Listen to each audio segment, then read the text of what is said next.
Part 12 is enclosed herewith. In the fourth paragraph, you'll find the following statement. You must first have the knowledge of your power, second, the courage to dare, third, the faith to do. If you concentrate upon the thoughts given, if you give them your entire attention, you'll find a world of meaning in each sentence and will attract to yourself other thoughts in harmony with them, and you will soon grasp the full significance of the vital knowledge upon which you are concentrating. Knowledge does not apply itself. We as individuals must make the application, and the application consists in fertilizing the thought with a living purpose. The time and thought which most persons waste in aimless effort would accomplish wonders if properly directed with some special object in view. In order to do this, it is necessary to center your mental force upon a scientific thought and hold it there to the exclusion of all other thoughts. If you've ever looked through the viewfinder of a camera, you found that when the object was not in focus, the impression was indistinct and possibly blurred, but when the proper focus was obtained, the picture was clear and distinct. This illustrates the power of concentration. Unless you can concentrate upon the object which you have in view, you will have but a hazy, indifferent, vague, indistinct, and blurred outline of your ideal, and the results will be in accordance with your mental picture. So now, Part 12. There is no purpose in life that cannot be best accomplished through a scientific understanding of the creative power of thought. This power to think is common to all. Man is because he thinks. Man's power to think is infinite. Consequently, his creative power is unlimited. We know that thought is building for us the thing we think of and actually bringing it nearer, yet we find it difficult to banish fear, anxiety, or discouragement, all of which are powerful thought forces, and which continually send the things we desire further away, so that it's often one step forward and two steps back. The only way to keep from going backward is to keep going forward. Eternal vigilance is the price of success. There are 3 steps, and each one is absolutely essential. You must first have the knowledge of your power, second, the courage to dare, third, the faith to do. With this as a basis, you can construct an ideal business, an ideal home, ideal friends, and an ideal environment. You're not restricted as to material or cost.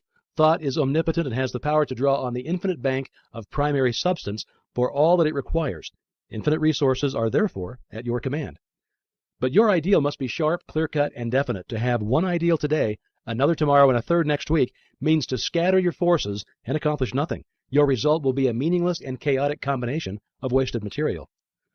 Unfortunately, this is the result which many are securing, and the cause itself is evident.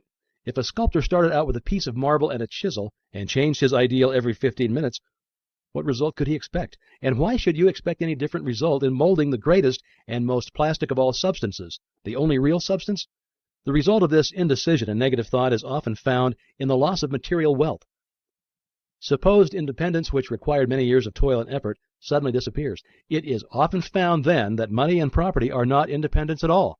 On the contrary, the only independence is found to be a practical working knowledge of the creative power of thought. This practical working method cannot come to you until you learn that the only real power which you can have is the power to adjust yourself to divine and unchangeable principles.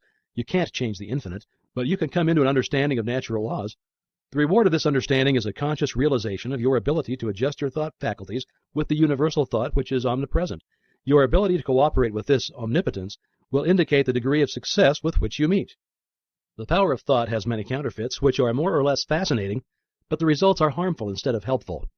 Of course, worry, fear, and all negative thoughts produce a crop after their kind. Those who harbor thoughts of this kind must inevitably reap what they have sown. Again, there are the phenomena seekers who gormandize on the so-called proofs and demonstration obtained at materializing seances. They throw open their mental doors and soak themselves in the most poisonous currents which can be found in the psychic world. They don't seem to understand that it is the ability to become negative, receptive, and passive, and thus drain themselves of all their vital force, which enables them to bring about these vibratory thought forms. There are also the Hindu worshippers who see in the materializing phenomena which are performed by the so-called adepts a source of power, forgetting or never seeming to realize that as soon as the will is withdrawn, the forms wither, and the vibratory forces of which they are composed vanish. Telepathy or thought transference has received considerable attention, but as it requires a negative mental state on the part of the receiver, the practice can be harmful. A thought may be sent with the intention of hearing or seeing, but it will bring the penalty attached to the inversion of the principle involved. In many instances, hypnotism is positively dangerous to the subject as well as the operator. No one familiar with the laws governing in the mental world would think of attempting to dominate the will of another, for by so doing he will gradually, but surely, divest himself of his own power. All of these perversions have their temporary satisfaction, and for some a keen fascination. But there is an infinitely greater fascination in a true understanding of the world of power within. A power which increases with use is permanent instead of fleeing, which not only is potent as a remedial agency to bring about the remedy for past error or results of wrong thinking, but it's a prophylactic agency protecting us from all manner and form of danger, and finally is an actual creative force with which we can build new conditions and new environments. The law is that thought will correlate with its object and bring forth in the material world the correspondence of the thing thought or produced in the mental world. We then discern the absolute necessity of seeing that every thought has the inherent germ of truth, in order that the law of growth will bring into manifestation good, for good alone can confer any permanent power. The principle which gives the thought the dynamic power to correlate with its object and therefore to master every adverse human experience is the law of attraction, which is another name for love. This is an eternal and fundamental principle, inherent in all things, in every system of philosophy, in every religion, and in every science. There is no getting away from the law of love. It is feeling that imparts vitality to thought. Feeling is desire, and desire is love. Thought impregnated with love becomes invincible. We find this truth emphasized wherever the power of thought is understood. The universal mind is not only intelligence, but it is substance, and this substance is the attractive force which brings electrons together by the law of attraction so that they form atoms. The atoms, in turn, are brought together by the same law and form molecules. Molecules take objective forms, and so we find that the law of love is the creative force behind every manifestation, not only of atoms but of worlds, of the universe, of everything which the imagination can form any conception. It's the operation of this marvelous law of attraction which has caused men in all ages and all times to believe that there must be some personal being who responded to their petitions and their desires and manipulated events in order to comply with their requirements. It is the combination of thought and love which forms the irresistible force called the law of attraction. All natural laws are irresistible. The law of gravitation or electricity or any other law operates with mathematical exactitude. There is no variation. It is only the channel of distribution which may be imperfect. If a bridge falls, we do not attribute the collapse to any variation of the law of gravitation. If a light fails us, we do not conclude that the laws governing electricity cannot be depended upon. And if the law of attraction seems to be imperfectly demonstrated by an inexperienced or uninformed person, we're not to conclude that the greatest and most infallible law upon which the entire system of creation depends has been suspended. We should rather conclude that a little more understanding of the law is required, for the same reason that a correct solution of a difficult problem in mathematics is not always readily and easily obtained. Things are created in the mental or spiritual world before they appear in the outward act or event by the simple process of governing our thought forces today. We help create the events which will come into our lives in the future, perhaps even tomorrow. Educated desire is the most potent means of bringing into action the law of attraction. Man is so constituted that he must first create the tools or implements by which he gains the power to think. The mind cannot comprehend an entirely new idea until a corresponding vibratory brain cell has been prepared to receive it. This explains why it is so difficult for us to receive or appreciate an entirely new idea. We have no brain cell capable of receiving it. We are therefore incredulous. We do not believe it.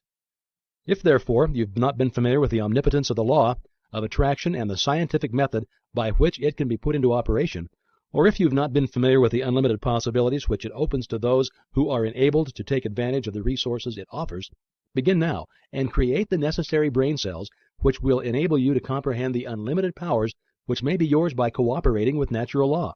This is done by concentration or attention. The intention governs the attention. Power comes through repose. It is by concentration that deep thoughts, wise speech, and all forces of high potentiality are accomplished. It is in the silence that you get into touch with the omnipotent power of the subconscious mind from which all power is evolved.